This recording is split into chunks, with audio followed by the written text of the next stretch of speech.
I have a very important hip strengthening exercise that a lot of runners are not doing. It's for the hip flexor muscle on the front of the hip right here. So I'm going to show you the exercise and then I'll tell you why it's important. So what you do is you attach a band or a cable to your ankle and then you let it pull you back like that. And then it's preferable that you hold on to something just so this is not a balance exercise. Okay, then you let the band or the cable pull you back and then you bring your hip forward like that. Let it pull you back and then bring your hip forward. So the most important part of this exercise is when the band pulls you back. It's not when you bring it forward. I mean, that's also important as well because that needs to be strong also. But this is when you're running or if you're sprinting, this is where there's the most force on the muscle.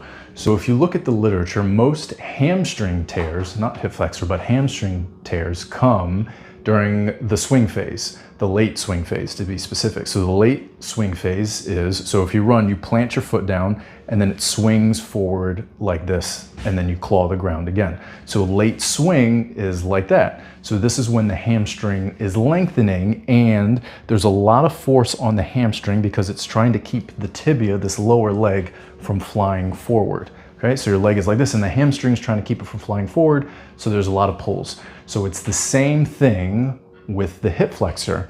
When you're propelling forward like this, your hip flexor, there's a bunch of them, your hip flexors are trying to keep your leg from flying backwards.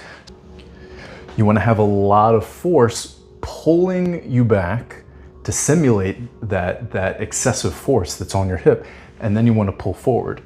One more time. So you want to have a lot of force pulling you back and then you bring it forward.